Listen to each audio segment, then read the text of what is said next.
नमस्कार, आइमा मीडिया में आपका स्वागत है।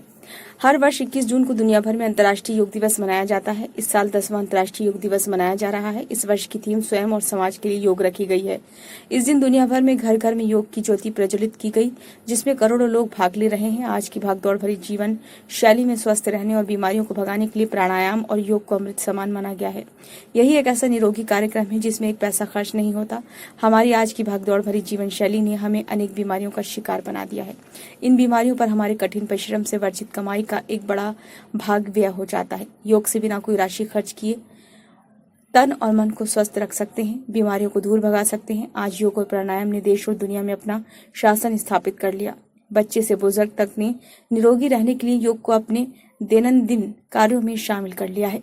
योग सिर्फ आसन प्राणायाम ही नहीं बल्कि एक जीवन पद्धति है। हमारी भागदौड़ भरी जीवन शैली और खान पान की गलत आदतों की वजह से हमारी सेहत पर बुरा असर पड़ता है। स्वास्थ्य का ठीक से ख्याल न रखने की वजह से हमारे शरीर में तनाव, थकान, चिड़चिड़ाहट जैसी कई मानसिक और शारीरिक बीमारियां घेर लेती हैं, जिससे हमारा तन मन दूषित हो जाता है। इसके साथ ही शरीर भी बेडौल हो जाता है। शुरू में हम अपने शरीर और स्वास्थ्य पर पूरा ध्यान नहीं देते। जब पानी सिर से ऊपर निकल जाते हैं और हम कई प्रकार की व्याधियों के शिकार हो जाते हैं तो हमें योग और प्राणायाम का ध्यान आता है और फिर शरीर को चुस्त और बीमारियों से मुक्त रहने के लिए हम योग का सहारा लेते हैं। योग अब संपूर्ण संसार में चर्चा में आ गया है। ये एक ऐसी विधा है जो बिना एक पैसा खर्च किए हमारे लिए उपयोगी है। योग हजारों साल से भारतीयों की जीवन शैली का हिस्सा रहा है। ये भारत की धरोहर है। योगासन का सबसे बड़ा लाभ ये है कि ये सहज, सरल और सुलभ है। इसके लिए धन की आवश्यकता नहीं है। ये अमीर गरीब सबके लिए बराबर है।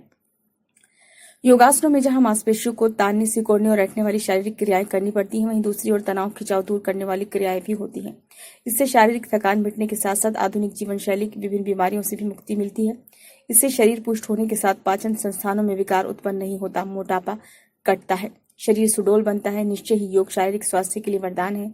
योगासन हमारे शरीर के विकारों को नष्ट करता है, नेत्र ज्योति बढ़ाता है। योग हमारे तन और मन दोनों का ध्यान रखता है और विभिन्न बीमारियों से मुक्त रखता है। शारीरिक स्वास्थ्य को प्राप्त करने के लिए योगासनों का अपना महत्व और उपयोगिता है। आसनों से शारीरिक सौष्ठव के साथ साथ श्वास की प्रक्रिया और रक्त संचार आवश्यक और नियमित रूप से बना रहता है, जो स्वस्थ तन मन के लिए बेहद जरूरी है। योग की जरूरत और महत्ता को विश्व के चिकित्सकों ने भी एक मत से स्वीकारा है और ये निर्विवाद रूप से माना जाता है कि विभिन्न बीमारियों से बचाव के लिए योग का उपचार वरदान साबित होगा।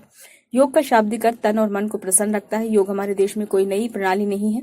इसे हमने अपनी जीवन शैली के रूप में अपनाया है। प्राचीन काल में दवाओं का प्रयोग ना के बराबर होता था। जड़ी बूटियां और औषधीय पौधे और योग ही प्रचलित थे, जो शरीर को स्वस्थ रखकर निरोग रखते थे और रोग को भगाते थे। उन्हें अपनाकर हम शारीरिक, मानसिक और बौद्धिक रूप से स्वस्थ और प्रसन्नचित रहते थे। योग और प्राणायाम का स्वास्थ्य रक्षा में भारी योगदान है। स्वस्थ शरीर में स्वस्थ मन का वास होता है। यदि हमारा शरीर पूरी तरह स्वस्थ होगा तो निश्चय ही मन भी प्रसन्न होगा, प्रफुल्लित होगा। योगासनों को सीखने से पूर्व आवश्यक सावधानियां भी बरतनी चाहिए। सही आसन ही प्रयोग में लाने चाहिए। योगासन शौचक्रिया और स्नान से निवृत्त होने के बाद किया जाना चाहिए। ये समतल जमीन पर आसन बिछाकर करना चाहिए। योगासन के लिए खुला और हवादार स्थान होना परम आवश्यक है। अंतर्राष्ट्रीय योग दिवस पर आइमा मीडिया परिवार की ओर से सभी साधकों को हार्दिक शुभकामनाएं।